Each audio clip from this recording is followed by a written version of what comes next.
नमस्कार, आप देख रहे हैं राजधानी लाइव और मैं हूं आपके साथ पल्लवी राजपूत। राजधानी लाइव में आज हम बात करेंगे देश की राजधानी दिल्ली, आर्थिक राजधानी मुंबई, राजधानी रायपुर, राजधानी जयपुर, राजधानी लखनऊ और राजधानी देहरादून की। विस्तार से चर्चा करने से पहले दिखाते हैं आपको 6 तस्वीरें। पहली तस्वीर देश का दिल कही जाने वाली राजधानी दिल्ली से। कांग्रेस के पूर्व अध्यक्ष राहुल गांधी ने पीएम मोदी के मन की बात पर निशाना साधा है। उन्होंने कहा कि देश नीट जी परीक्षा पर चर्चा चाहता था और पीएम खिलौनों पर बात करके चले गए। अब रुख करते हैं राजधानी मुंबई का। सुशांत सिंह राजपूत मामले में रविवार को भी सीबीआई ने रिया चक्रवर्ती से पूछताछ की। यह पूछताछ करीब 10 घंटे चली और आज एक बार फिर रिया चक्रवर्ती से सीबीआई पूछताछ कर सकती है। तीसरी तस्वीर छत्तीसगढ़ की राजधानी रायपुर से, जहां हाथियों के आतंक से स्थानीय लोग काफी परेशान हैं और रात भर जागकर अपनी जानमाल की सुरक्षा करने पर मजबूर हैं। चौथी तस्वीर है राजस्थान की राजधानी जयपुर से, जहां सरकार की लापरवाही अब सरकार पर ही भारी पड़ती नजर आ रही है। परीक्षाओं के विरोध में धरना प्रदर्शन में शामिल हुए राज्य सरकार के मंत्री खाचरियावास कोरोना संक्रमित हो गए हैं। इस प्रदर्शन में सोशल डिस्टेंसिंग की जमकर धज्जियां उड़ी थी। अब रुख करते हैं यूपी की राजधानी लखनऊ का, जहां कोरोना तेजी से पैर पसार रहा है और सरकार के तमाम दावे फेल होते हुए नजर आ रहे हैं। साथ ही स्वास्थ्य विभाग की लापरवाही भी सुर्खियों में है। और अब छठी और आखिरी तस्वीर उत्तराखंड की राजधानी देहरादून से, जहां संतों में काफी आक्रोश है। कुंभ मेले के आयोजन को लेकर जबरदस्त खींचतान चल रही है। इन तमाम खबरों पर आज विस्तार से चर्चा करेंगे।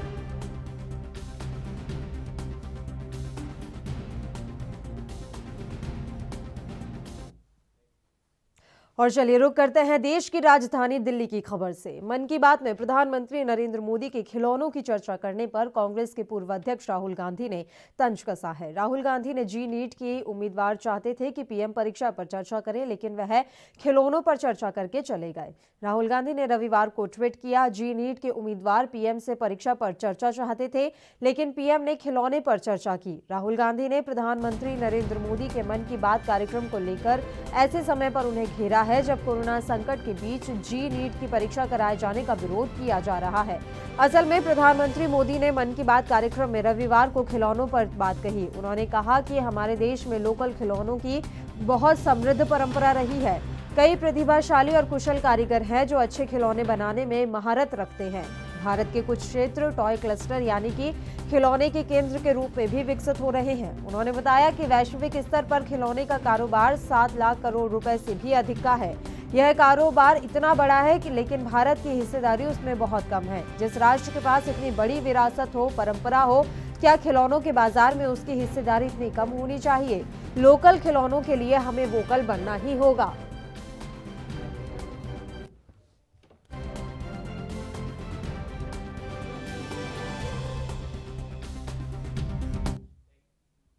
और इस खबर पर ज्यादा जानकारी के साथ राजीव तिवारी हमारे संवाददाता दिल्ली से इस समय लाइव हमारे साथ जुड़े हुए हैं। राजीव, पूरी जानकारी हम आपसे चाहेंगे। अब एक बार फिर राहुल गांधी ने तंज कसा है, नरेंद्र मोदी पर निशाना साधा और कहा है कि जी नीट पर चर्चा की बजाय वो खिलौनों पर चर्चा करके चले गए।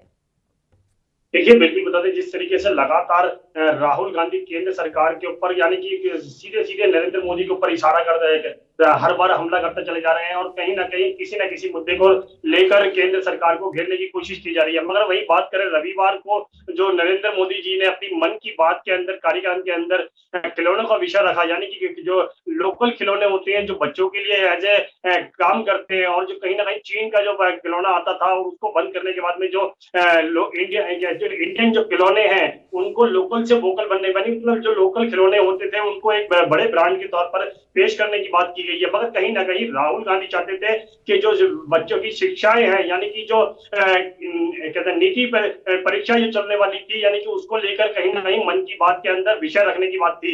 मगर कहीं ना कहीं जिस तरीके से राहुल गांधी ने स्पष्ट किया था कि इस मन की बात के अंदर नरेंद्र मोदी जी शायद बच्चों के बारे में, भविष्य के बारे में सोच सकते हैं और कहीं ना कहीं जो उनकी परीक्षाएं हैं कोरोना महामारी से, वो कहीं ना कहीं रद्द की जाने की बात की जा सकती थी। मगर कहीं ना कहीं जिस तरीके से नरेंद्र मोदी जी ने खिलौनों का विषय रखा, यानी कि लोकल से वोकल बनने की जो एक प्रक्रिया बताई गई उस मन की बात के कार्यक्रम के अंदर, तो कहीं ना कहीं राहुल गांधी के साथ साथ जो एनएसयूआई के छात्र थे वो भी निराश हुए, क्योंकि उनके छात्रों के द्वारा ये कहा जा रहा था कि हम परीक्षा देने के लिए सक्षम नहीं है और परीक्षाएं जो कोरोना महामारी के चलते हो रही है वो अभी इतनी कारगर नहीं है, क्योंकि अगर वायरस फैलता है तो बच्चों को पहले इसके वायरस की चपेट में आएंगे और कहीं ना कहीं छात्र अपना भविष्य बनाने की जगह और भविष्य डूब जाएगा उनका। मगर जिस तरीके से अब मन की बात कार्यक्रम के अंदर नरेंद्र मोदी जी ने इतना बड़ा विषय रख दिया और क्या कह सकते हैं कि बच्चों का जो खिलौने के बारे में कहा, यानी कि लोग जो छोटी कंपनियां थी उनको एक लोकल से वोकल बनाने वाली प्रक्रिया और कई हजार करोड़ रुपए का जो बिजनेस है उसको उठाने की बात की, यानी अर्थव्यवस्था सुधारने की बात की गई है। अर्थव्यवस्था जब भी सुधरेगी अगर बच्चे कहीं ना कहीं अपना भविष्य बनाएंगे, और भविष्य जब बनेगा जब परीक्षाएं हो जाएंगी तो कहीं ना कहीं एक जुड़ता हुआ नजर आ रहा है। मगर राहुल गांधी ने जिस तरीके से ट्वीट करके रविवार की शाम को इस तरीके से ट्वीट करके एक विषय रख दिया कि केंद्र सरकार बच्चों को भविष्य के बारे में नहीं सोच रही है बल्कि हमें खिलौने के बारे में बात कर रही है, तो खिलौने और एक बच्चों का भविष्य दोनों ही बीच में अटक गया और कहीं ना कहीं एक राजनीति इसके अंदर जरूर नजर आ रही है। जी देखिए राजीव, लेकिन ये कहना भी गलत नहीं होगा कि आत्मनिर्भर भारत के नारे की आड़ में जो नरेंद्र मोदी सरकार है तमाम ऐसे मुद्दों से ध्यान भटका रही है जिन पर वाकई में चर्चा की इस समय सबसे ज्यादा जरूरत है। देखिए, एक चीज स्पष्ट है, केंद्र सरकार अभी भी उन मुद्दों से बचने की कोशिश कर रही है जिन मुद्दों से अभी सहोकार है, यानी कि कह सकते हैं कि कोरोना महामारी के चलते जैसे अर्थव्यवस्था सुधारने की वाली बात थी तो कहीं ना कहीं जो लॉकडाउन के अंदर जो लॉकडाउन लगाया गया और लोगों को बिजनेस बंद हुआ, काम धंधे बंद हुए, यहाँ तक की नौकरियां तक चली गई, तो कहीं ना कहीं उन लोगों को पहले उठाने वाली बात थी और कहीं ना कहीं परीक्षाएं बाद में थी। मगर जब परीक्षाओं के पहले अनलॉक लगा दिया गया उसके बाद में अनलॉक 4 की प्रक्रिया अब स्टार्ट करनी जा रही है। मन के हर तरीके से बिजनेस खोलने की बात की जा रही है, यहाँ तक कि व्यापार खोलने की बात की जा रही है, मगर हर तरीके से जो ग्राउंड लेवल का लोग है, यानी कि जो परिवार, एक छोटा परिवार जो होता है, जो एक छोटा रोज कमाता है, रोज खाता है और रोज अपने बच्चों को पढ़ाने की कोशिश करता है और रोज हर चीज की सुविधाएं करने की कोशिश करता है, जब उनके पास नौकरियां ही नहीं होंगी, बिजनेस ही नहीं होगा तो वो अर्थव्यवस्था किस तरीके से सुधारेंगे। मगर कहीं ना कहीं केंद्र सरकार इन विषयों से हटकर दूसरे विषयों पर जा रही है, यानी कि जीएसटी कम कर दिया गया या फिर क्या कह सकते हैं और विषयों को खोल दिया गया, लोकल से वोकल बनने की प्रक्रिया है, ये सब प्रक्रिया बाद में आती है, क्योंकि जब एक ग्राउंड लेवल का इंसान ही अपने आप को नहीं उठा पाएगा, क्योंकि उसके पास जब नौकरियां नहीं होगी या फिर बिजनेस नहीं होगा, छोटा मोटा कोई बिजनेस भी नहीं होगा, तो वो किस तरीके से उठाएगा। जब लोकल से वोकल बनने की प्रक्रिया तो बहुत बाद में आती है, मगर उसी विषय को लेकर राहुल गांधी लगातार केंद्र सरकार के ऊपर हमला कर रहे हैं और कहा जा रहा है कि लॉकडाउन समय रहते लगाया गया, मगर कहीं ना कहीं जो सरकार ने एकदम कह दिया 2 महीने के बाद में हमारे पास अर्थव्यवस्था की कमी है और अर्थव्यवस्था खोलने के लिए अनलॉक लगाया जाएगा, तो कहीं ना कहीं ये जरूरत है कि सरकार के पास सिर्फ 2 महीने के ही अर्थव्यवस्था सुधारने के लिए जो फंड था सिर्फ 2 महीने का था, उसके अलावा कोई फंड नहीं था, यानी कि खर्चा काफी कम था, यानी कि पैसे इनके पास कम थे और जो पैसा खर्च करना चाहिए था जनता तक वो उन तक नहीं हो पाया, क्योंकि आप सबों ने देखा है कि कोरोना महामारी के चलते काफी बड़े घोटाले भी हुए हैं, कहीं ना कहीं अनाज देने के नाम पर और कहीं ना कहीं जनता को सुविधाएं देने के नाम पर वो भी सुविधाएं नहीं मिल पाई, खासकर उन लोगों को जो डेली कमाते हैं और डेली खाते थे, यानी कि मजदूरी करते थे, उन लोगों को खासी दिक्कत हुई, जिसकी वजह से प्रवासी मजदूर भी अपने घर गांव तक जाने के लिए मजबूर हो गए शहर को छोड़कर। कहीं ना कहीं कारण वही है, केंद्र सरकार को चाहिए इन मुद्दों पर वापस आए और उन लोगों ग्राउंड लेवल की जो सबसे बड़ी परेशानी है पहले उनको दूर करना चाहिए था, ना कि लोकल से वोकल। वोकल एक प्रक्रिया है, एक अलग चीज है, जब तक लोकल वाला ही जब उठने की कोशिश नहीं करेगा तो उसको उठाने के लिए भी हाथ का सहारा देना पड़ेगा केंद्र सरकार को। जब तक सहारा नहीं देगी केंद्र सरकार तो किस तरीके से उठ पाएगा वो। खाली एक ये नहीं होता कि खाली आपने कह दिया कि जी लोकल से वोकल बनना है और आपको हम लोन लेंगे, लोन एक उधार दिया जा रहा है, ना कि उसको उठाने की कोशिश की जा रही है। जी बिल्कुल राजीव, और कहीं ना कहीं सरकार घिरती हुई भी नजर आ रही है, जनता को समझ में आ रहा है वाकई में अभी जरूरत है कि आप कोरोना पर बात करें, आप इस रणनीति पर बात करें कि कैसे कोरोना कंट्रोल में आएगा, आप इस पर बात करें कि कैसे लघु उद्योग और मध्यम उद्योग जो है वो अब बूस्ट उनको मिलेगा। तमाम ऐसी बातें हैं जिन पर चर्चा की जरूरत है, लेकिन सरकार ध्यान भटका रही है। इसके पीछे क्या कारण माना जाए? क्या वाकई में सरकार के पास कोई सॉलिड रणनीति नहीं है जिसके तहत वो आगे बढ़ पाए?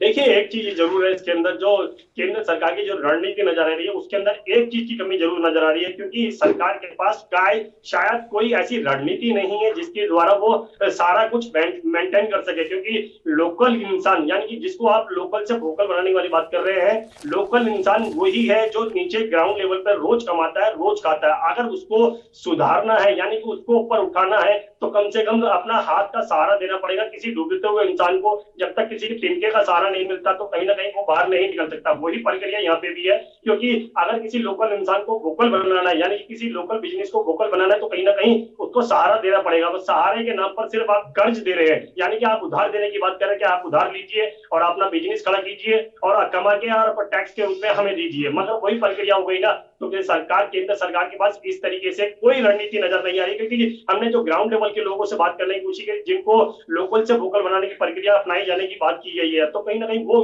जो व्यक्ति नाराज है, क्योंकि वो चाहता है कि केंद्र सरकार उनके लिए ठोस मजबूत कदम उठाए, मगर केंद्र सरकार ने सिर्फ बिल्कुल, उधार जनता देने भी वाली बात चाहती कर है दी कि अब कि हम केंद्र की आपको। नरेंद्र मोदी सरकार कोई ठोस कदम उठाए और सरकार जो है जनता को राहत देने का काम करे। बहुत बहुत शुक्रिया राजीव, तमाम जानकारी हम तक पहुंचाने के लिए। तो राहुल गांधी ने एक बार फिर नरेंद्र मोदी सरकार पर निशाना साधा है। उन्होंने खासकर पीएम मोदी को ही आड़े हाथों लिया।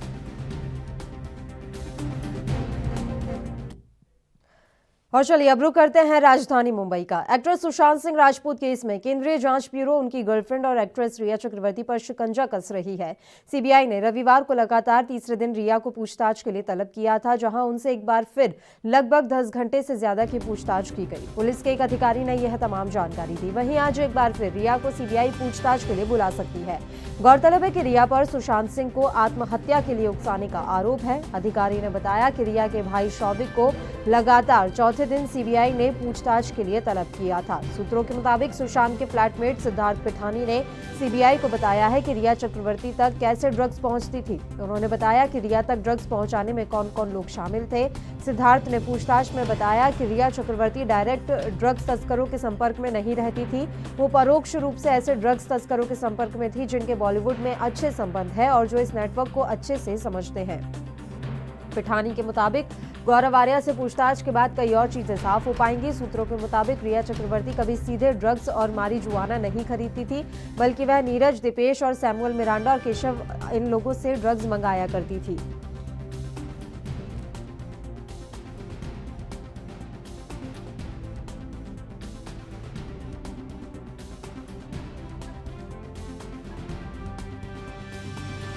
तो सुशांत सिंह राजपूत केस में सीबीआई की जांच लगातार जारी है। रिया चक्रवर्ती को रविवार को भी सीबीआई ने तलब किया था, जहां उनसे 10 घंटे तक लगभग पूछताछ हुई थी। इस दौरान शौविक चक्रवर्ती, जो कि रिया चक्रवर्ती के भाई है, उनसे भी पूछताछ की गई है। वहीं आपको हम जानकारी दे दें कि आज एक बार फिर रिया चक्रवर्ती को सीबीआई बुला सकती है। वहीं ईडी भी लगातार शिकंजा कस रही है रिया चक्रवर्ती पर, और सीबीआई, ये जानकारी मिली है कि सीबीआई आज एक बार फिर तलब कर सकती है रिया चक्रवर्ती को। पूछताछ के लिए उन्हें बुलाया जा सकता है। लगातार पूछताछ की जा रही है। वहीं ड्रग्स मामले को लेकर भी ये पूछताछ की जा रही है। आपको बता दें कि तमाम अहम जानकारी दी गई है सिद्धार्थ पिठानी की तरफ से। खबर पर ज्यादा जानकारी के साथ मुंबई से हमारे संवाददाता सत्यप्रकाश सोनी लाइव इस समय जुड़े हुए हैं। सत्यप्रकाश, पूरी जानकारी हम आपसे चाहेंगे, क्या कुछ अपडेट मिल रही है एसएसआर केस को लेकर? देखिए, सबसे पहले आपको आज की अपडेट के बारे में बता दें कि आज जो है रिया चक्रवर्ती को चौथी बार करीब 28 घंटे की 26 घंटे की पूछताछ रिया चक्रवर्ती की गई है, में तमाम खुलासे किए गए हैं। सबसे पहले दिन की बात किया जाए तो रिया चक्रवर्ती से सिर्फ उनके सुशांत को लेकर संबंधों के बीच बात की गई थी। दूसरे दिन जो है रिया चक्रवर्ती किस तरह से तमाम सबूतों के बारे में बताया था कि मेरे पास सारे सवालों के जवाबों के सबूत है, उसको लेकर रिया चक्रवर्ती दाखिल हुई थी। तीसरे दिन जो है उस सबूतों के आधार पर सवाल जवाब किया गया था। वहीं अब चौथे दिन आज जिस तरह से रिया चक्रवर्ती के फिर से जो है सीबीआई ने उनको बुलाया है, ऐसे में बताया जा रहा है कि जिस तरह से सैमुअल मिरांडा ने कई राज खोले हैं रिया चक्रवर्ती को लेकर और सुशांत के बीच के रिश्ते को लेकर, ऐसे में रिया चक्रवर्ती की आज जो है मुश्किलें बिल्कुल बढ़ने वाली है। दूसरी तरफ नहीं पता है, आपको बता दें कि जिस तरह से ड्रग्स मामले में गौरव आर्या का नाम आया था, गौरव आर्या जो है गोवा से मुंबई अब पहुंच चुका है। आज गौरव आर्या जो है आज सीबीआई के सामने दाखिल होगा। तीसरी बात आपको बता दें कि लगातार किस तरह से रिया चक्रवर्ती सीबीआई अधिकारियों के सामने, खासकर नुपुर प्रसाद जो महिला एसपी अधिकारी है, उनके साथ उन्होंने जवाब देने के टाइम आनाकानी की थी, तमाम तरह के बहाने बना रही थी। उसको लेकर मुंबई पुलिस की सुरक्षा बढ़ा दी गई है। जिस तरह से डीआरडीओ में कल मैं मौजूद था, वहां 4 महिला पुलिस कर्मियों को तैनात किया गया, जहां रिया चक्रवर्ती से पूछताछ की जा रही थी।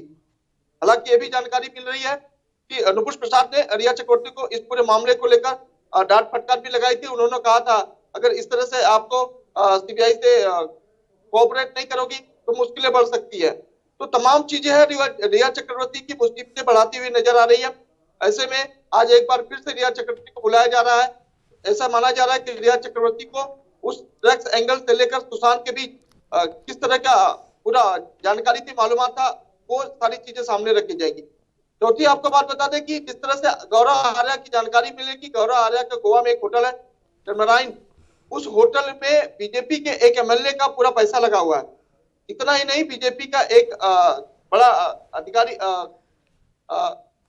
बीजेपी का एक बड़ा नेता है जो लगातार जो है दुबई में भी एक फ्रेंचाइजी कंपनी है क्रिकेट की, उसके साथ भी वो उनका सहयोग है। तो जाहिर सी बात है इस पूरे मामले में कहीं न कहीं राजनीतिक कनेक्शन जरूर रहा है। तो तमाम चीजें हैं जो आज देर शाम तक सामने खुल के आने वाली है कि क्या कुछ होने वाला है रिया चक्रवर्ती और सुशांत के बीच। बिल्कुल सत्य प्रकाश, इस बीच ये जानकारी मिल रही है कि सिद्धार्थ पिठानी ने भी काफी अहम जानकारियां साझा की है। ड्रग्स तस्करी को लेकर उन्होंने तमाम बातें सामने रखी है सीबीआई के। जाहिर सी बात है, जिस तरह से रिया चक्रवर्ती बार बार ये कह रही थी कि ड्रग्स से मेरा लेना देना नहीं है, मैंने कभी ड्रग्स लिया नहीं है। अगर उन्होंने नहीं लिया तो उनके चैट में उनका नाम जया शाह के साथ कैसे आया, गौरव आर्या के साथ कैसे आया। उन्होंने कुछ चैट में कहा क्या आपके पास एमडी है, उन्होंने बोला नहीं, उन्होंने बोला क्या है उपलब्ध हो पाएगा। तो तमाम चैट जो मीडिया के सामने आ चुका है, पूरी दुनिया देख रही, पूरा देश देख रहा है कि किस तरह से रिया चक्रवर्ती अब जो है सीबीआई को गुमराह करते हुए नजर आ रही है। ऐसे में जिस तरह से सिद्धार्थ पिठानी ने तमाम खुलासा किया था कि झगड़े के दिन रिया चक्रवर्ती जाने के बाद उन्होंने सुशांत का मोबाइल जो है ब्लॉक कर दिया था, उसके बाद से उन्होंने कोई सूचना नहीं ली, जबकि सुशांत की तबीयत खराब थी। बार बार रिया चक्रवर्ती अगर सुशांत की मानसिक स्थिति ठीक नहीं थी, सीबीआई ये जानना चाहती है जब मानसिक स्थिति ठीक नहीं थी तो रिया चक्रवर्ती ने घर छोड़ा ही क्यों। अगर घर छोड़ा है उन्होंने तो सुशांत के तबीयत के बारे में, उनकी सेहत के बारे में जानकारी क्यों नहीं लिया, किन किन डॉक्टरों से दवा लेती थी। दूसरी बात आपको जानकारी दे दे कि जिस तरह से रिया चक्रवर्ती एक बीमारी के लिए 3-3 डॉक्टरों की बदली किया है और तीनों डॉक्टरों ने एक ही बीमारी का अलग अलग दवाइयां लिखी है, ये भी एक सवाल को घेरे में आता है कि क्यों बार बार डॉक्टर बदला गया। सीबीआई इस पे भी लगातार पूछताछ कर रही है। चौथी बात बता दें आपको कि रिया चक्रवर्ती के द्वारा दिए गए बयान को लगातार तीसरे दिन भी वही सवाल पूछा गया, क्योंकि रिया चक्रवर्ती पहले दिन, दूसरे दिन, तीसरे दिन एक ही सवाल का जवाब अलग अलग देती हुई नजर आ रही है। तो जाहिर सी बात है इस पूरे मामले रिया चक्रवर्ती की मुश्किलें जरूर बढ़ने वाली है। और वही जिस तरह से मिरांडा ने और सिद्धार्थ पिठानी ने तमाम बड़े खुलासे किए हैं, उसमें रिया चक्रवर्ती सही और खरा नहीं उतर रही है। तो जाहिर सी बात है कहीं न कहीं गड़बड़ है। अब ये मामला जो है सीबीआई बड़े कड़ाई से पूछने वाली है। जी बहुत बहुत शुक्रिया सत्य प्रकाश तमाम जानकारी हम तक पहुंचाने के लिए। तो रिया चक्रवर्ती की मुश्किलें बढ़ती हुई नजर आ रही हैं। आपको बता दें कि सीबीआई आज एक बार फिर उन्हें तलब कर चुकी है। उन्हें पूछताछ के लिए लगातार चौथे दिन एक बार फिर से बुलाया गया है।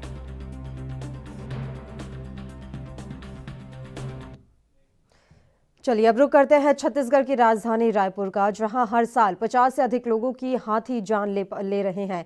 धान के कटोरा के लिए प्रसिद्ध छत्तीसगढ़ राज्य अब धीरे धीरे हाथियों की तबाही, हाथियों की मौत या हाथियों द्वारा स्थानीय लोगों की मौत के मामले को लेकर ज्यादा सुर्खियों में रहता है। कभी मध्य प्रदेश का हिस्सा रहे छत्तीसगढ़ राज्य को सन 2000 में एक अलग राज्य का दर्जा तो हासिल हुआ, लेकिन हाथियों की समस्या इससे पहले से ही थी।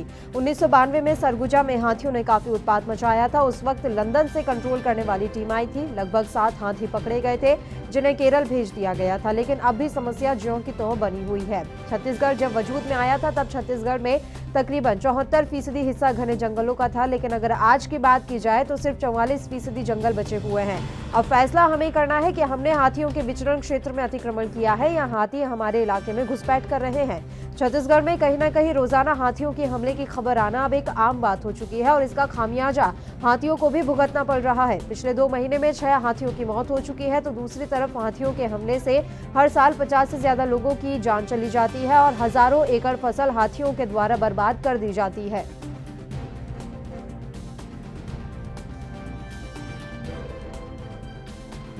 यहाँ पे उनका सुरक्षित क्षेत्र मान करके वो लोग इस क्षेत्र को पुनः चयन किए हैं। वो लोग यहाँ उनके लायक क्षेत्र अच्छा उचित लगा, इसलिए इस क्षेत्र में पुनः विचरण कर रहे हैं।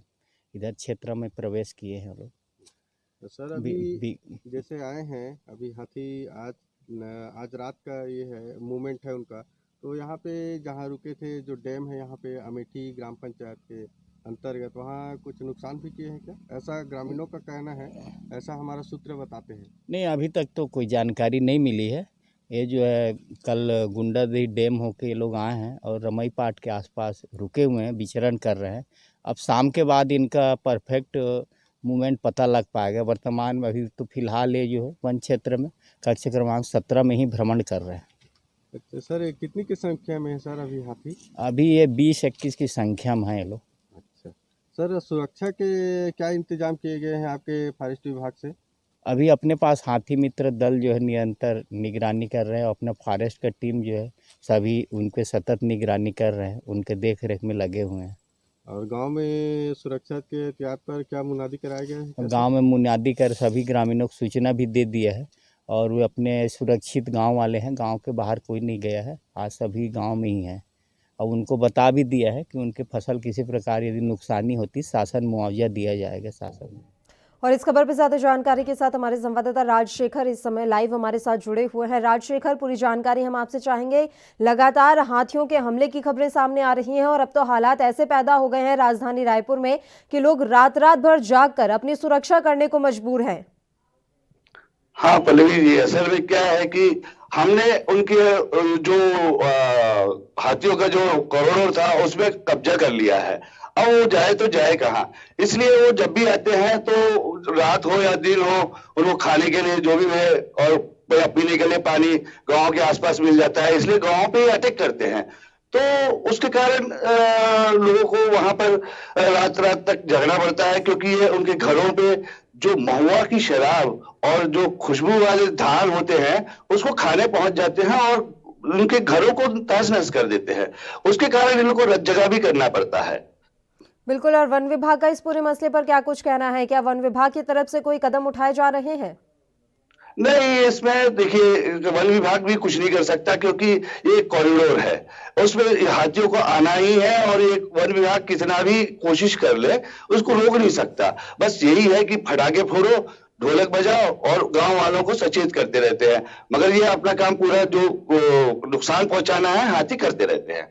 क्या ये मुमकिन नहीं है राजशेखर कि जो वन क्षेत्र है उसको पूरा बाड़ेबंदी कर दी जाए या किसी तरह से जालियां लगा दी जाए? क्योंकि वन क्षेत्र से ही बाहर निकलते हैं ये हाथी और लगातार रिहायशी इलाकों को अपना निशाना बना लेते हैं। कई फसलें खराब हो जाती हैं। हर साल हम देख रहे हैं कि 50 से ज्यादा लोगों की मौत भी हो रही है हाथियों के हमले की वजह से। तो कोई ना कोई रास्ता तो जरूर निकालना पड़ेगा। नहीं पल्लवी जी, इसमें एक ही काम कर सकते हैं कि जो जंगलों में जो अवैध कब्जा करके गांव बसा के रह रहे हैं उनको गांव से हटाया जाए, क्योंकि ये उन हाथियों का प्राकृतिक जो रास्ता है वो है, इसको कॉरिडोर कहते हैं। अब इस पे आपने कब्जा कर लिया तो ये जाएंगे कहाँ? और सबसे बड़ी समस्या छत्तीसगढ़ में क्या है कि कोरबा, जशपुर ये इलाके जो है पूरे के पूरे हाथियों के इलाका कहलाया जाता है, जहां पर आज की डेट पे कोयला का उत्खनन हो रहा है, जिसके कारण उनको जंगल काट गए हैं। जंगल कटने से ये दूसरी जगह पे पलायन कर रहे हैं। अब सबसे बड़ी बात क्या है कि हाथी जो है वो खाना बदोश टाइप का जानवर है, वो एक जगह कहीं नहीं रुकता। ये जहां पर खाना मिलेगा, जहां पानी मिलेगा वहां पर ये पहुंच जाते हैं अपने आप ही, और ये सदियों से चलता आया है। ये आज नहीं है कि आज जा रहे हैं, ये इनका कॉरिडोर कई सालों मतलब 400 साल 500 साल पुराने बने हुए हैं, तो ये मतलब रोकने का बहुत मुश्किल चीज है। जिला प्रशासन का क्या कुछ कहना है इस समस्या पर?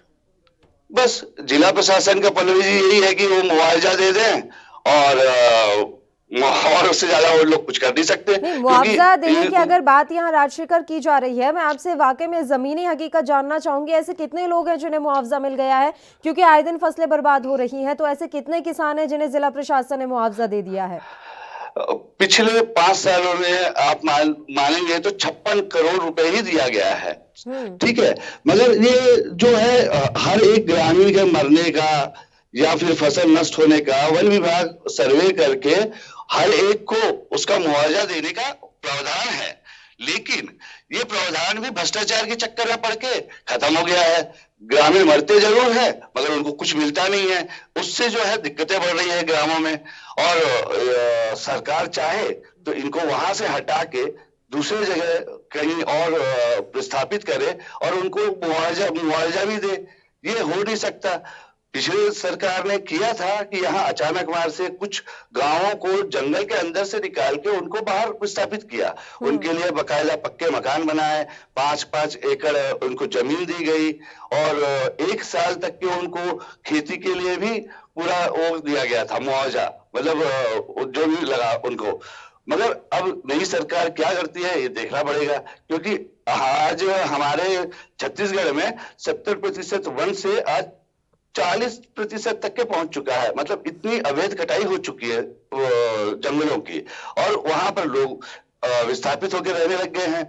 तो इससे जो समस्या है हाथियों का नहीं, लोगों की समस्या है। लोगों को उनके इलाके में जाना नहीं चाहिए, मगर लोग जा रहे हैं वहां पर, अपने आप को तस्करी करा रहे हैं और अवैध तरीके से रह रहे हैं। तो वो समस्या गवर्नमेंट को देखनी है। गवर्नमेंट अभी तक के कुछ कर नहीं पाई है कोरोना के काल में, तो देखते हैं आगे क्या करती है गवर्नमेंट। और वन मंत्री का क्या कुछ कहना है राजशेखर? क्या उन्हें इन तमाम समस्याओं के बारे में जानकारी है या वो भी आंखें मूंद कर बैठे हुए हैं? नहीं, वो तो समस्या तो उनको भी मालूम है, फॉरेस्ट डिपार्टमेंट को मालूम है, सबको मालूम है, मगर अब इनके पास कुछ नए मतलब योजनाएं नहीं बना पाए हैं कि किस तरीके से हाथियों को सुरक्षित किया जाए। अब 2 महीने पहले राजधानी से 40 किलोमीटर की दूरी पे हाथियों का 12 हाथियों का दल पहुंच गया था, जो आसपास गांव में तबाही मचा दिया था। ठीक है, उसके बाद में एक जतमे घटा रानी करके यहाँ पर एक फॉल है जिसको पर्यटन केंद्र बना दिया गया, वहां तक के हाथी पहुंच गए हैं। अब पर्यटन केंद्र बना दिया है मगर वो जंगल में है, तो आप उनके एरिया में चले जा रहे हो तो नेचुरल है, वो आपसे गुस्सा तो करेंगे ही और आपके साथ में उनकी झड़प होगी तो वो आपको मारेंगे। ये है अभी समस्या। बहुत बहुत शुक्रिया राजशेखर तमाम जानकारी हम तक पहुंचाने के लिए। तो राजधानी रायपुर में इस समय हाथियों ने आतंक मचाया हुआ है। हालांकि ऐसा नहीं है कि सिर्फ स्थानीय लोगों को ही नुकसान पहुंचाया जाता है, कई बार हाथी भी मौत के घाट उतार दिए जाते हैं। इस तरह की समस्या लगातार बनी हुई है।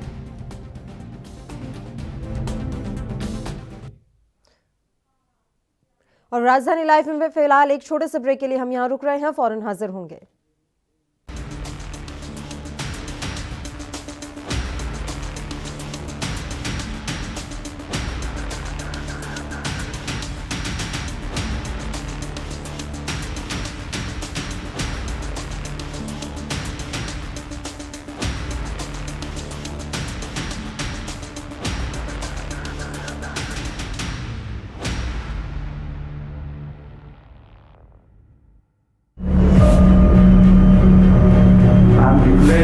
Public health emergency of international concern over the global outbreak of novel coronavirus. Bharat की कोरोना वायरस से जंग। आपको चाहिए पूरी जानकारी के लिए भरोसेमंद जरिया।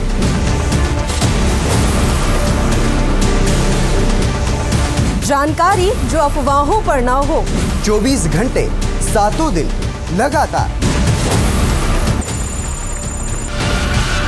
सिर्फ ANB न्यूज पर।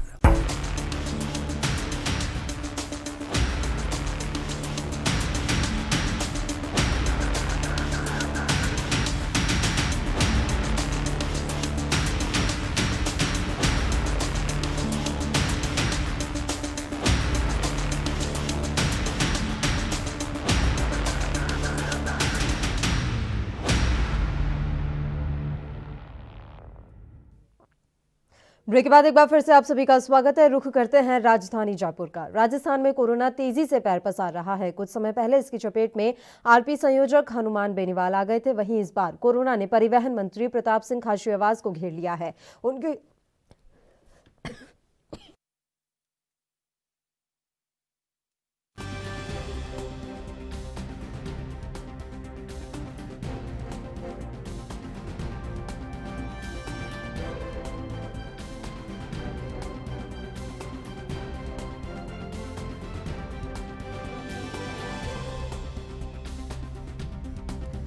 उनकी कोरोना रिपोर्ट पॉजिटिव आई है। इस बात की जानकारी खुद मंत्री प्रताप सिंह खाचरियावास ने ट्वीट के जरिए लोगों को दी है। राजस्थान के परिवहन मंत्री प्रताप सिंह खाचरियावास ने लिखा, कुछ लक्षण दिखने पर मैंने कोरोना टेस्ट करवाया और मेरी रिपोर्ट पॉजिटिव आई है। मेरा अनुरोध है कि गत दिनों में मेरे संपर्क में जो लोग भी आए हैं वह स्वयं को आइसोलेट कर अपनी जांच करवाएं। आप सभी स्वस्थ रहें और अपना ख्याल रखें।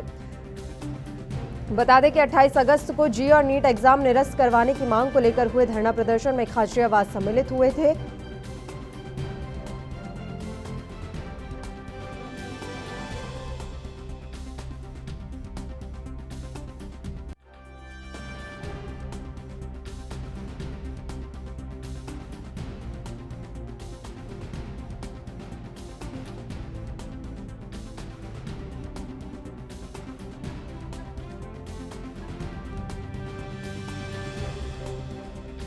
तो प्रताप सिंह खाचरियावास गद्दी ने हुए धरना प्रदर्शन में सम्मिलित हुए थे। एनबी न्यूज ने धरने में सोशल डिस्टेंसिंग की पालना नहीं होने के मुद्दे को भी प्रमुखता से उठाया था और इस धरने में पूर्व डिप्टी सीएम सचिन पायलट सहित कई अन्य कांग्रेसी नेता शामिल हुए थे। अब ऐसे में ये देखने वाली बात होगी कि किस तरह से जो स्थितियां हैं वो अब सुधार पाते हैं, क्योंकि कई नेता इसमें शामिल हुए थे। सोशल डिस्टेंसिंग की इस धरने में धज्जियां उड़ाई गई थी। प्रताप सिंह खाचरियावास बिना मास्क के इस धरना प्रदर्शन में शामिल हुए थे। तो ऐसे में अब ये संक्रमण का खतरा तमाम मंत्रियों और नेताओं पर कांग्रेस के मंडरा रहा है। उनकी कोरोना रिपोर्ट पॉजिटिव आई है। प्रताप सिंह खाचरियावास की हम यहाँ बात कर रहे हैं। राजस्थान के परिवहन मंत्री हैं प्रताप सिंह खाचरियावास और उनकी कोरोना रिपोर्ट अब पॉजिटिव पाई गई है। उनके साथ इस धरना प्रदर्शन में पूर्व डिप्टी सीएम सचिन पायलट भी शामिल हुए थे। इसके अलावा तमाम मंत्री और नेता कांग्रेस के इस धरना प्रदर्शन में शामिल हुए थे। और आपको बता दें कि काफी देर तक प्रताप सिंह खाचरियावास बिना मास्क के ही नजर आए थे। सोशल डिस्टेंसिंग के इस धरना प्रदर्शन में धज्जियां उड़ाई गई थी। ऐसे में अब संक्रमण का खतरा मंडरा रहा है। हालांकि प्रताप सिंह खाचरियावास ने ट्वीट के जरिए लोगों को जानकारी दे दी है और साथ ही उन्होंने कहा है कि मेरे संपर्क में जो कुछ भी आए हैं पिछले दिनों वो खुद को आइसोलेट कर लें।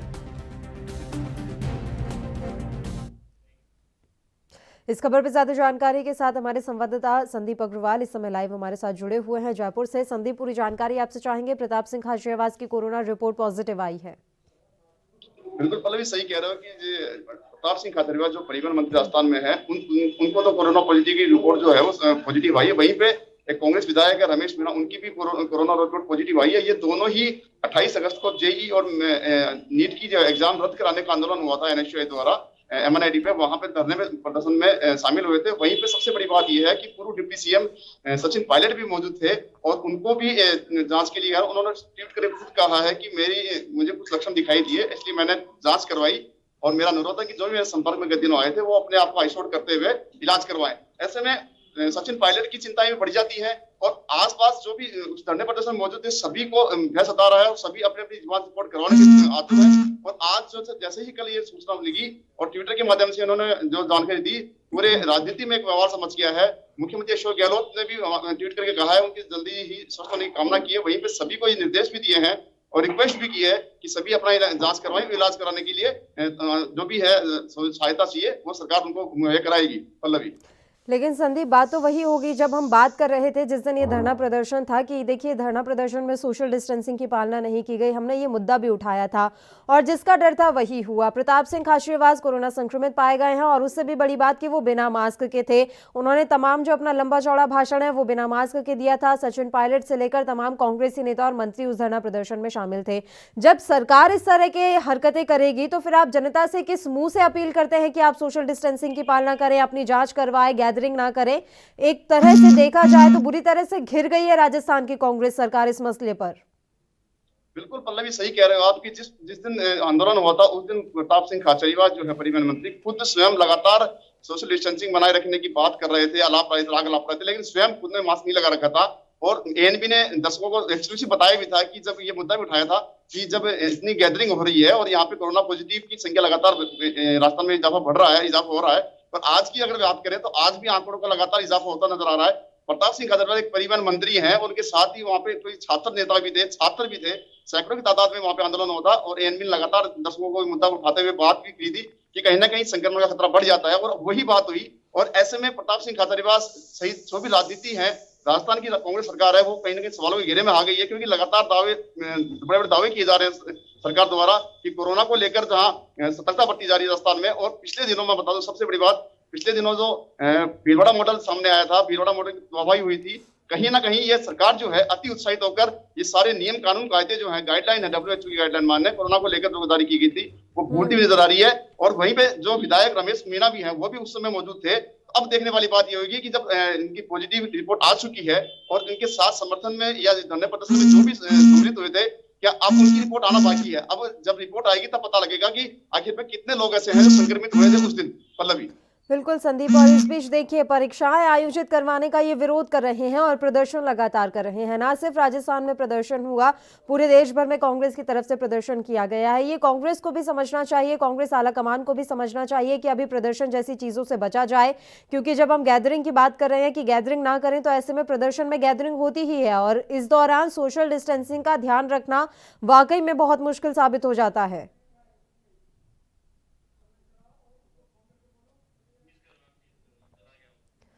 संदीप से हमारा संपर्क टूट गया है, तो आपको बता दें कि राजस्थान के परिवहन मंत्री प्रताप सिंह खाचरियावास की कोरोना रिपोर्ट पॉजिटिव आई है। और यहां पर गौर करने वाली बात यह है कि 2 दिन पहले हुए धरना प्रदर्शन में प्रताप सिंह खाचरियावास शामिल हुए थे और इस दौरान तमाम कांग्रेसी नेता और ऐसे विधायक थे जो धरना प्रदर्शन में थे। सोशल डिस्टेंसिंग की पालना इस दौरान नहीं की गई। प्रताप सिंह खाचरियावास इस दौरान मास्क भी नहीं पहने हुए थे, तो ऐसे में अब संक्रमण का खतरा काफी ज्यादा बढ़ गया है।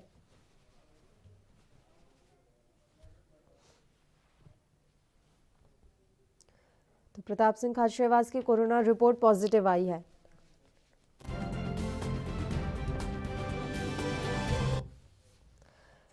और चलिए रुक करते हैं राजधानी लखनऊ का। उत्तर प्रदेश में कोरोना के हालात बेकाबू होते जा रहे हैं। पिछले 24 घंटों की अगर हम बात करें तो उत्तर प्रदेश में पिछले सभी रिकॉर्ड को तोड़ते हुए 6,235 नए केस सामने आए हैं। उत्तर प्रदेश की राजधानी लखनऊ में अकेले कोरोना के 999 केस सामने आए। वहीं बीते 24 घंटे के दौरान 67 लोगों की कोरोना से प्रदेश में मौत हुई है, जिससे प्रदेश में कोरोना से मरने वालों का आंकड़ा 3,423 पर पहुंच गया है। लॉकडाउन की शुरुआत से ही योगी सरकार के दावे थे कि कोरोना वायरस को लेकर प्रदेश में सरकार ने पूरी तैयारी कर ली है। प्रदेश में सैकड़ों कोविड-19 स्पेशल हॉस्पिटल बनाए गए हैं, लेकिन जैसे जैसे केस बढ़ना शुरू हुए, योगी सरकार के दावों की और स्वास्थ्य विभाग की पोल खुलती चली गई। आज जब प्रदेश में कोरोना वायरस के हालात बेकाबू हो रहे हैं, तब स्वास्थ्य विभाग की इसी लापरवाही के चलते भी कई लोगों की जानें जा रही हैं। आज हालात ये है कि अगर कोई कोरोना पॉजिटिव हो जाता है तो उसे कॉल करने पर जल्द एम्बुलेंस भी लेने नहीं आती, और अगर आ भी जाती है तो उसके बाद उसे एम्बुलेंस में एक अस्पताल से दूसरे अस्पताल घुमाया जाता है।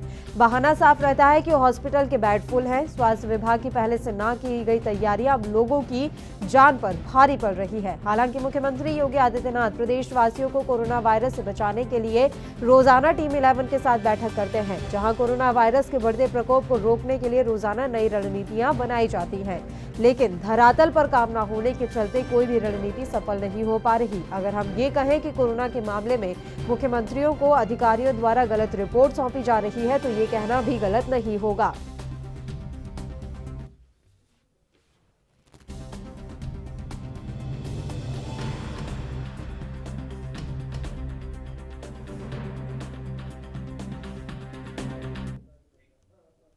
हमारे संवाददाता लखनऊ से पुनीत मोहन लाइव हमारे साथ जुड़े हुए हैं इस खबर पर ज्यादा जानकारी के साथ। पुनीत, लगातार यूपी में कोरोना फैलता ही जा रहा है और सरकार और स्वास्थ्य विभाग नाकाम साबित हो पा रहे हैं इसे रोकने में।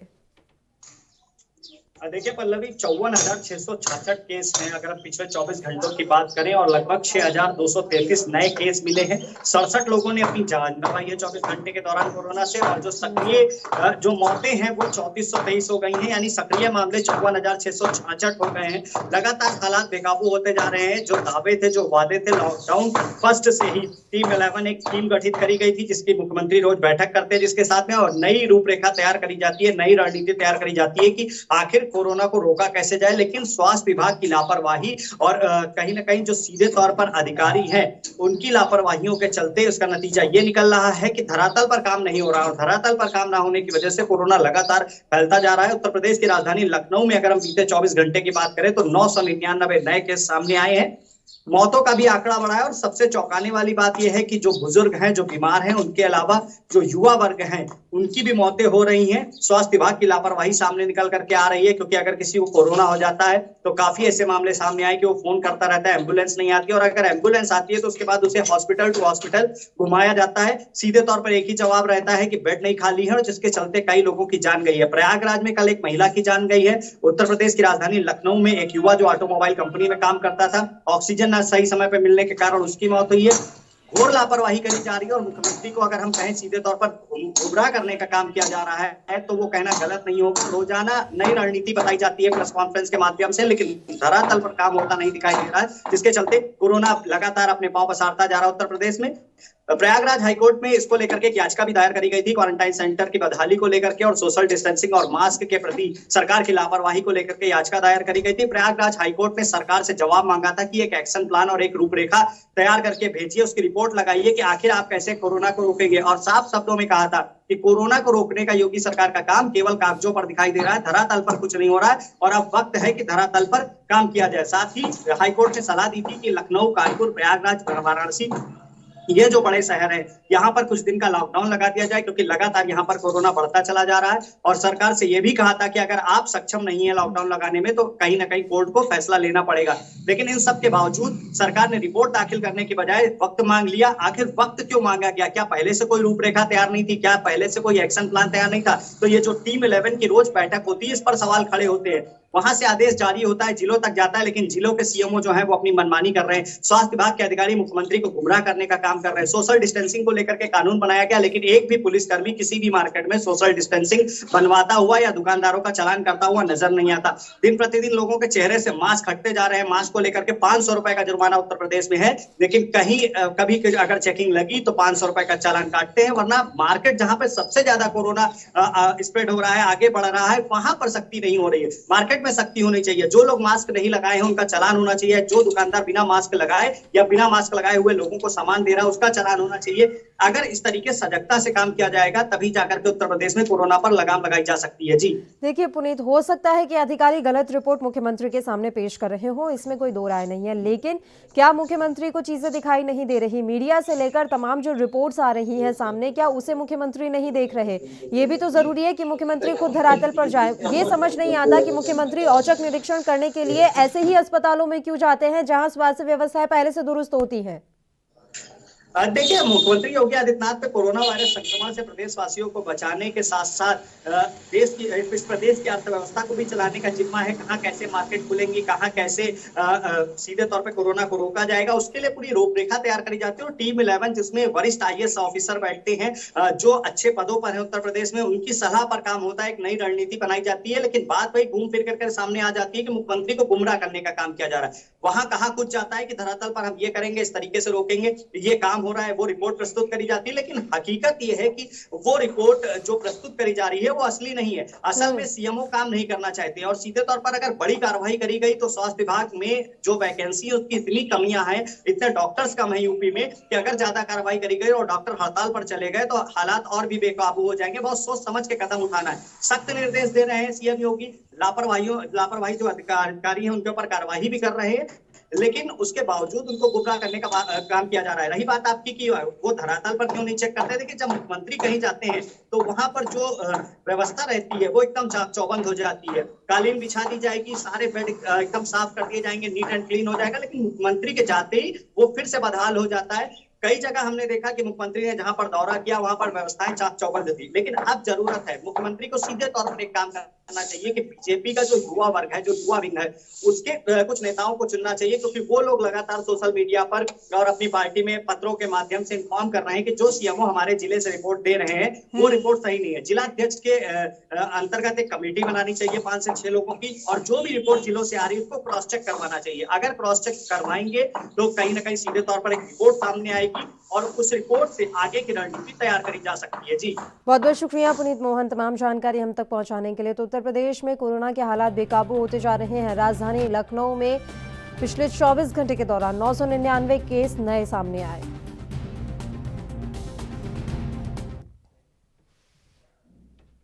और चलिए अब आखिरी खबर राजधानी देहरादून से। उत्तराखंड के देहरादून प्रशासन द्वारा बैरागी अखाड़ों के संतों को दिए गए नोटिस के बाद बैरागी अखाड़ों के संतों में अब आक्रोश पनप गया है। और इस नोटिस के बाद संतों ने कुंभ मेले में शासन और प्रशासन द्वारा दी जाने वाली सुविधाओं का बहिष्कार करने की चेतावनी देते हुए अखाड़ा परिषद को भी चेताया है।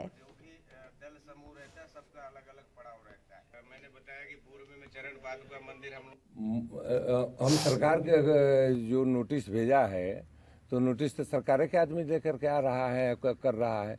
तो मैं सरकार से मांग करता हूं कि जल्द इस पर गहन विचार करके जो अनादिकाल के परंपरा हम लोगों के चला आ रहा है उस परंपरा को निर्वाहन किया जाए। नहीं निर्वाहन किया जाएगा अधिकारी प्रशासन के, तो हम जब अधिकारी से प्रशासन से कुछ सुविधाएं नहीं लेंगे तो बहिष्कार नहीं भैया। हम सुविधा ही किसी को कुछ नहीं लेना चाहते हैं, वो अपना आए करे। इस विषय के हमको उनका के कोई न पैसा के कोई हमारे आवश्यकता है न सरकार के कुछ। पहले तो हमारे जहाँ पर वहाँ पर पैसा के कोई खा के देने रहा है। साधुओं के आए के रुकने के जगह बनाने के लिए, तीर्थ यात्रियों के रहने के सुविधा बनाने के लिए सरकार कर रहा है। तो करेगा तो जब तीर्थयात्री का सुविधा करेगा तो तीर्थयात्री आएंगे, नहीं करेगा तब वो बाहर में अपन पड़े रहेंगे। हम क्यों लेंगे उसको? देखिए, जो नोटिस प्रशासन ने दिया है, हमने उसको जवाब देने के बजाय प्रशासन से ये कह दिया कि आपको जो कुछ करना है सो करिए। हमारी आज परंपरा के अनुसार बैरागी कैंप है, हमारी इसके विषय में 2 मांग हमने रखी है जिस समय से ये मीटिंग शुरू हो रही है। एक तो इसको जो बैरागी कैंप की जमीन है इसको आरक्षित किया जाए और दूसरे तीनों ही अखाड़ों की स्थायी यहाँ निवास बनवाया जाए। लेकिन हम ना तो प्रशासनिक सुविधाएं लेंगे, ना प्रशासनिक मीटिंग लेंगे, प्रशासनिक कोई सेवा नहीं लेंगे। जब हमारा मूल काम नहीं कर पाएंगे तो हमको फिर क्या करना? अपना कुंभ करना, साधु साई अपने तंबू डाल लेंगे, रोटी पानी बनाएंगे, फुगट पूजा करेंगे, अपने भजन ध्यान करेंगे, अपने स्नान करेंगे। प्रशासन से जो हमको मिलना था उसको बहिष्कार करेंगे हम लोग। और अखाड़ा परिषद हमारा साथ देगा तो अखाड़ा परिषद के हमारा अखाड़ा परिषद हमारा साथ नहीं देता है तो हम अखाड़ा परिषद का लेन देन आर बंद कर देते हैं। लेकिन लगाएंगे कहाँ? हम क्या करेंगे उसका लेकर के? हमने तो कह दिया प्रशासन से हमको पैसा नहीं चाहिए, हमारे तो यहाँ पर स्थान बनाइए, निवास बनाइए, तो चढ़ पात कहाँ है? अगर वो बनाता है तो ठीक है, नहीं बनाता तो इसी तरह हम अपने भजो। खबर पे ज्यादा जानकारी के साथ विकास खरे हमारे संवाददाता लाइव इस समय जुड़े हुए हैं। विकास, पूरी जानकारी हम आपसे चाहेंगे, किस तरह की रस्साकशी देखने को मिल रही है प्रशासन और संतों के बीच? बिल्कुल पल्लवी, आपको बता दें हरिद्वार प्रशासन द्वारा हरिद्वार के वैरागी कैंप में 3 अखाड़ों के निर्माण हटाने का नोटिस जारी करने के बाद वैरागी अखाड़ों के संतों ने उबाल देखने को मिला है। श्री पंच निर्वाणी अखाड़े, श्री पंच दिगंबर अनि अखाड़े और श्री पंच निर्मोही अखाड़े के संतों ने 2021 कुंभ मेले में सरकार का और अखाड़ा परिषद द्वारा दी जाने वाली सुविधाओं और व्यवस्थाओं के सभी सुविधा व्यवस्थाओं के बहिष्कार की घोषणा की है। इतना ही नहीं, संतों ने राज्य सरकार से नोटिस वापस लेने की मांग भी की है। ऐसा न करने पर कुंभ मेले के शाही स्नान का बहिष्कार करने का भी विचार किया है। पहले भी आपको बता दें कि 2010 के कुंभ मेले में इन 3 अखाड़ों में वैरागी कैंप में दी गई सिंचाई विभाग की भूमि, मंदिर और कुछ अन्य निर्माण किए हुए हैं। 2021 कुंभ मेले के लिए प्रशासन ने इन निर्माण को हटाने के लिए नोटिस जारी किए हैं, जिसके इन अखाड़ों के संतों में रोष देखा गया है। वहीं आपको बता दें अब वे सरकार से इस कार्रवाई को रोकने की मांग पर अड़ गए हैं। श्री पंच निर्मोही अखाड़े के श्री महंत धर्मदास महाराज का कहना है कि सरकार द्वारा जो भी हमें नोटिस भेजा गया है, हम सरकार से मांग करते हैं कि वे इस मामले पर पुनः विचार करें। हमारी अनादिकाल की परंपरा के अनुसार कार्य कर रहे, अगर हमारी मांग नहीं मानी गई तो हम ना ही कुंभ मेले और प्रशासन की दी गई सुविधाओं का कोई भी लाभ नहीं लेंगे। पल्लवी, बिल्कुल विकास, ये जानना चाहेंगे किस तरह की मांग रख रहे हैं अखाड़े के संत? बिल्कुल पल्लवी, आपको बता दें जो 2010 में जो बता दें कि वैरागी कैंप में जो अस्थायी निर्माण किए गए थे, अब उस जो निर्माण को तोड़ने की बात कही जा रही है।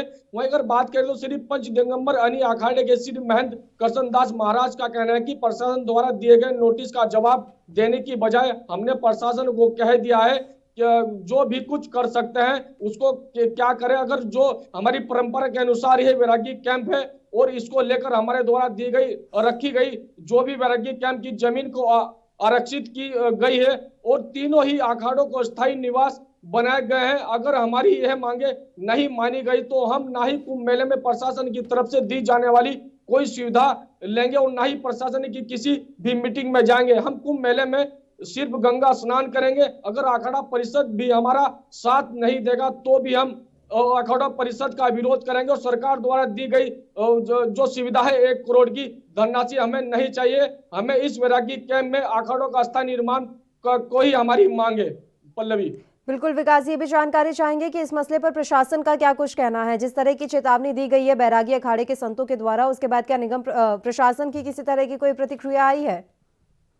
बिल्कुल पल्लवी, आपको बता दें हरिद्वार प्रशासन के द्वारा साफ तौर पे कहा गया कि जिस तरह से अब संतों में रोष देखा गया तो कहीं ना कहीं हरिद्वार प्रशासन भी हरकत में आ गया है। आपको बता दें जिस तरह से प्रशासन इनको नोटिस जारी किया था, इनका साफ तौर पे कहना कि हरिद्वार कुंभ में जो है अस्थायी निर्माण हो और किसी भी तरह से जो निर्माण कुंभ में 2010 कुंभ में किया गया था वो वहीं का वहीं रुका जाए।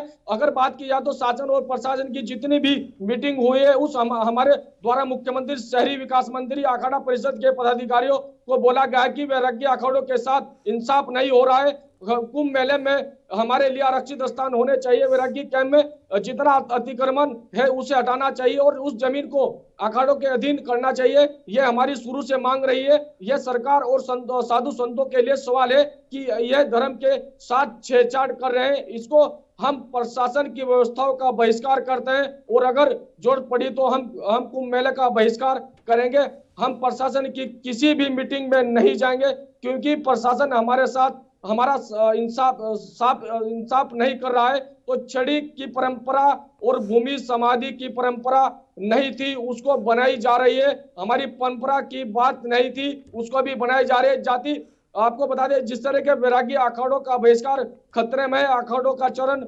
पादुका हटाई जा रहा है तो कहीं ना कहीं संतों में काफी उबाल यहाँ पर देखा जा रहा है। तो संतों का साफ तौर पे कहना है कि सरकार या प्रशासन हमारी मांगे नहीं करता है तो हम किसी भी प्रकार से सरकार का जो योजना का लाभ मिलेगा हम उसको लाभ नहीं लेंगे और ना ही कुंभ मेले में किसी तरह से शामिल होंगे, ओनली सिर्फ शाही स्नान में ही शामिल होंगे। इस तरह से हरिद्वार संतों का ये भी जानकारी चाहेंगे विकास आपसे कि किस तरह की कुंभ मेले में इस बार व्यवस्थाएं की जा रही हैं, हर बार की तरह किस तरह की अलग व्यवस्थाएं देखने को मिलने वाली हैं? बिल्कुल, अभी पल्लवी आपको बता दें साफ तौर पर इस तरह से देखा गया कि अखाड़ा की अभी जो मीटिंग हुई थी वहां पर बड़ा अखाड़ा ने साफ तौर पे कहा है कि कुंभ मेला 2021 में होगा और हरिद्वार प्रशासन के द्वारा लगातार जिस तरह की अब जो है कुंभ के कार्यों को लगातार उसमें बढ़ावा दिया जा रहा है। बात की जाए तो हरिद्वार के कार्य निर्माण की जो है रफ्तार बढ़ा दी गई है और कुछ अभी 7 चौराहे ऐसे हैं जिनको पूरी तरह से जो है डिजिटल बनाने की बात हरिद्वार प्रशासन और उत्तराखंड सरकार कर रही है। तो जितने भी जो घाट है वहां पर भी तमाम व्यवस्थाएं दुरुस्त की जा रही है, घाटों पर पूरी तरह से निर्माण किया जा रहा है। हरिद्वार प्रशासन का पूरा अमला, कुंभ मेले अधिकारी दीपक रावत लगातार इस पर निरीक्षण कर रहे हैं। उनके द्वारा लगातार जितनी भी व्यवस्थाएं दुरुस्त है वहां पर वो की जा रही है और साफ तौर पे हरिद्वार प्रशासन पूरी तरह से कुंभ मेले की कार्यों को लेकर यहाँ पर जो है हर दिन निरीक्षण कर रहा है कि ताकि कुंभ मेला 2021 में एक जो 2010 के अनुरूप हुआ था उससे भी अच्छा 2021 में कुंभ मेले की तस्वीर दिखाई देगी। और अब बात की जाए तो अन्य घाट है वहां पर कुछ हरिद्वार के जो घाट है वो तैयार किए गए हैं, उन पर भी वहां पर डिजिटल जो घाट है उनको बनाने की बात की जा रही है। और साफ तौर पर जिस तरह संतों में उबाल देखा जा रहा तो ये भी एक बड़ा सवाल है कि आखिरकार जो सरकार ने नोटिस जारी किया, प्रशासन ने जो नोटिस जारी किया है तो साफ तौर पर इसका भी निपटारा हो। यहाँ पर साधु संतों की मांग है कि जो नोटिस सरकार या प्रशासन के द्वारा जारी किया गया इसको सरकार वापसी ले, तभी जाकर कुंभ मेले की दुरुस्त व्यवस्था यहाँ पर बन पाएगी। पल्लवी, तो नोटिस जारी करने से पहले क्या बातचीत का रास्ता नहीं अपनाया गया था विकास? अगर बातचीत की जाती, बैठक की जाती तो शायद आम सहमति बन पाती।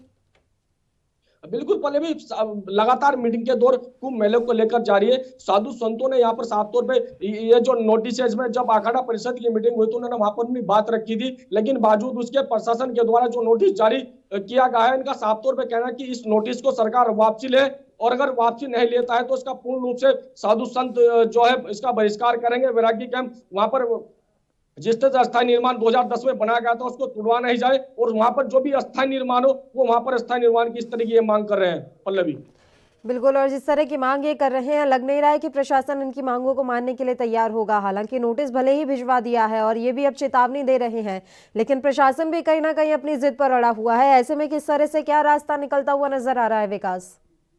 बिल्कुल पल्लवी, आपको बता दें शासन और प्रशासन द्वारा दी जाने वाली सभी सुविधाओं का बहिष्कार किया जाएगा, ऐसा संतों का कहना है। जरूरत पड़ी तो कुंभ मेला का बहिष्कार कर देंगे और साथ ही अखाड़ा परिषद ने इस मामले में कोई संज्ञान नहीं लिया तो अखाड़ा परिषद का भी बहिष्कार किया जाएगा। अब देखना होगा कि वैरागी अखाड़ों के संतों द्वारा दी गई चेतावनी का शासन और प्रशासन के साथ अखाड़ा परिषद क्या संज्ञान लेती है, ये देखने वाली बात होगी। पल्लवी, बहुत बहुत शुक्रिया विकास करे तमाम जानकारी हम तक पहुंचाने के लिए। तो आपको बता दें कि कुंभ मेले में तैयारियों को लेकर अभी फिलहाल प्रशासन और बैरागी अखाड़े के बीच में रस्साकशी जारी है।